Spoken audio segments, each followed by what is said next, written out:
rocking this network around. The energy drink for your soul and so much more. We make Monster look like a shrimp cocktail, man.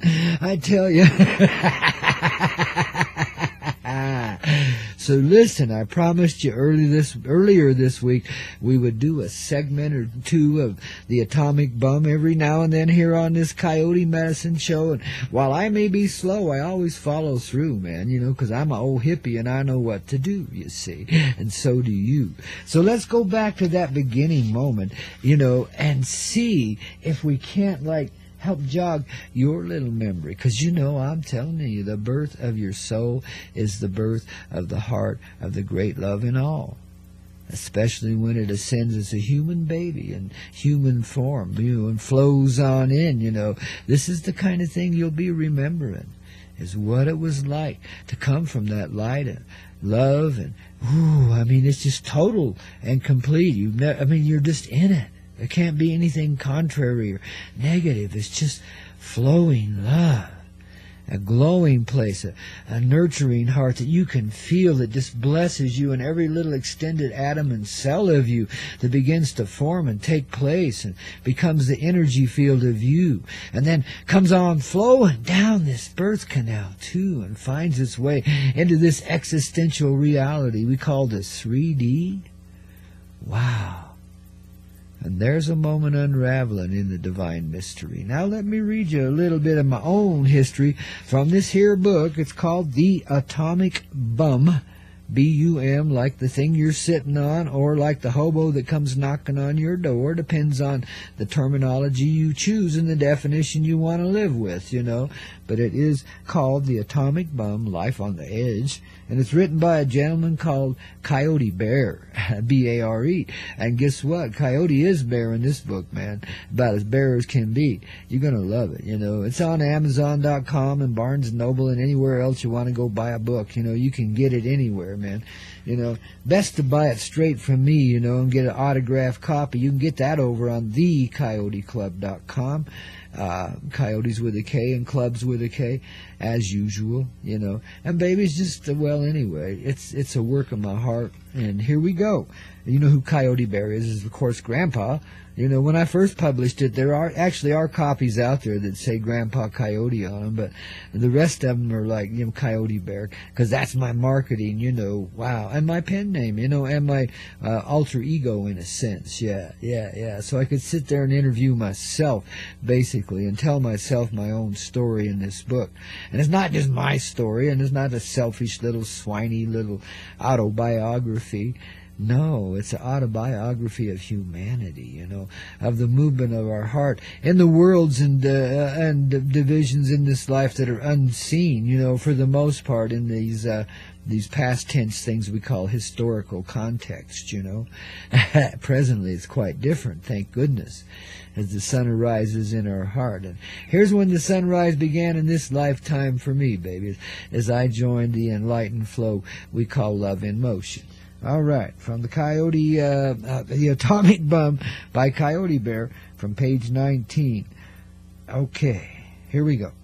God, it almost felt good when the reality of those two choices finally sank away from my consciousness and into my bones. Now I could get ready to pretend like I'm a real human boy, a bouncing and cuddly little fella that really didn't mind Mom being gone for a spate of rest. In fact, he rather enjoyed being passed around to several different wet nurses and nannies. It didn't hurt his feelings one little bit, and this is true, guys, didn't hurt his feelings one little bit to be held and nurtured by those of the overly female variety. The presence of their company just felt downright good, and then some. Oh, what a poor little boy. You see, I'm a little different breed of cat. Yep, I am human. I shit and pee just like everyone.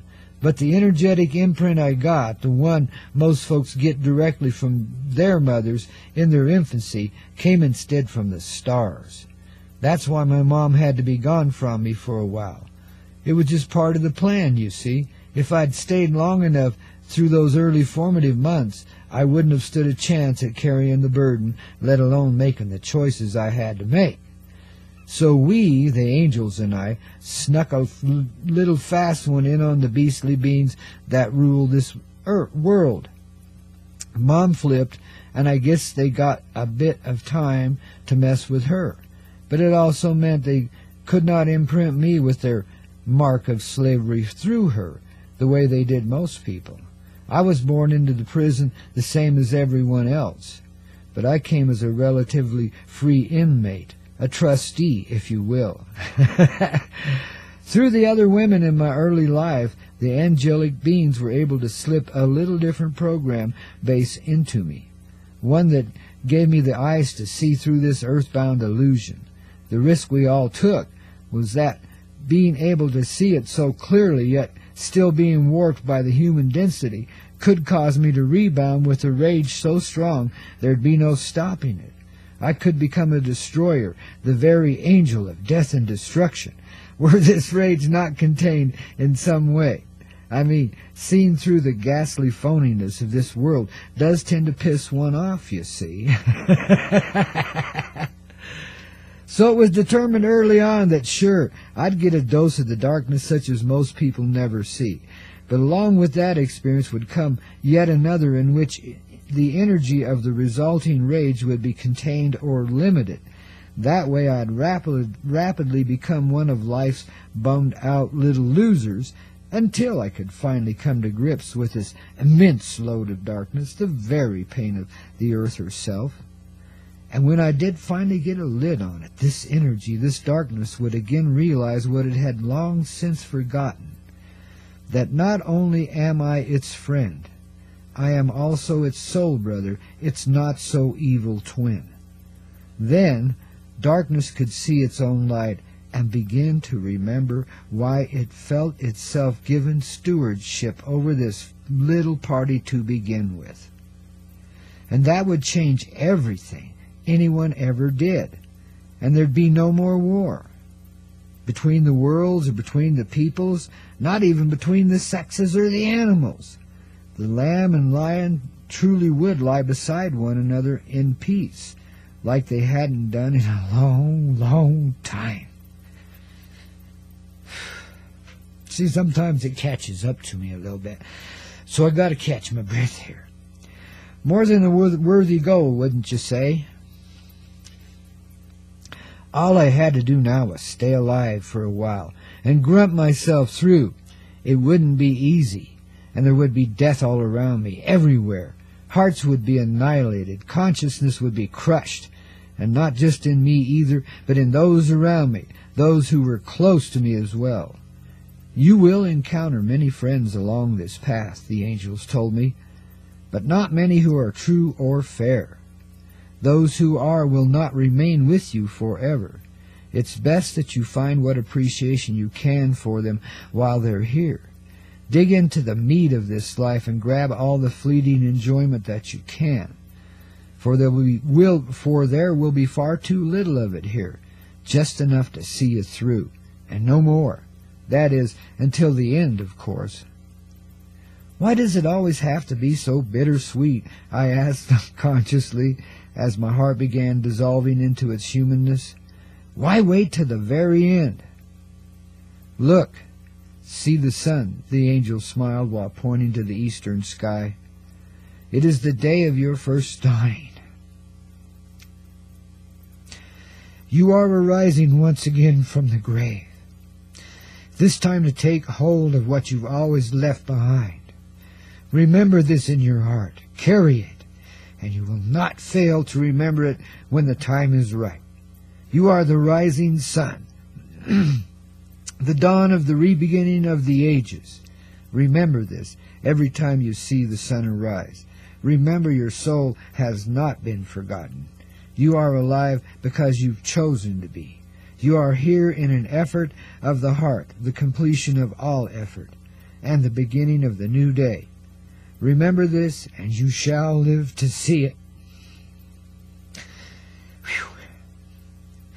Right on, I replied, sinking comfortably into my little baby blankets. I think that's the end of chapter 1 right there, or something like that. But anyway, there you are, babies, the moment of divine awakening, given in the moment of your birth.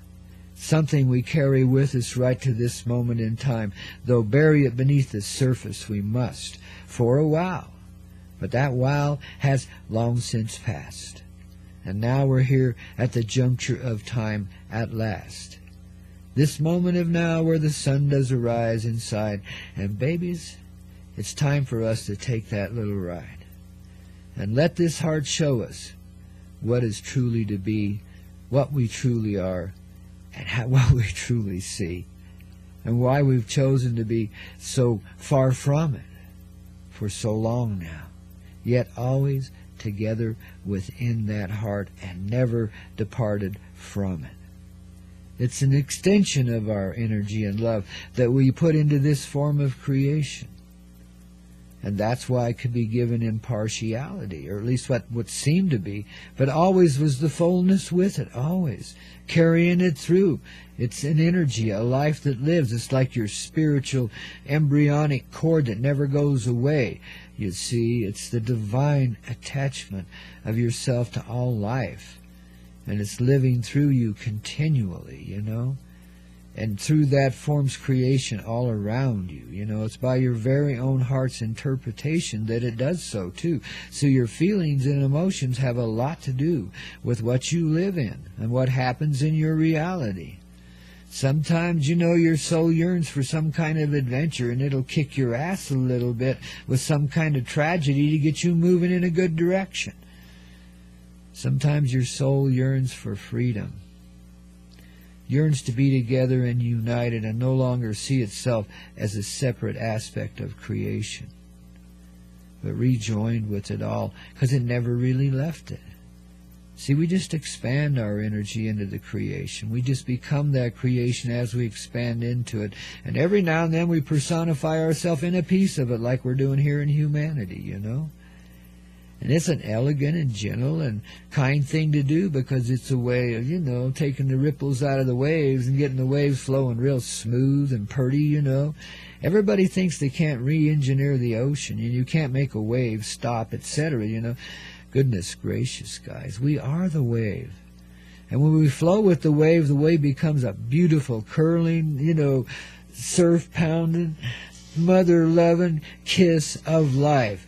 You know, the water and the earth joined and united and smoothing everything down and grinding it down to the perfection of sand. And from the sand arises all the new life that's the new beginning here.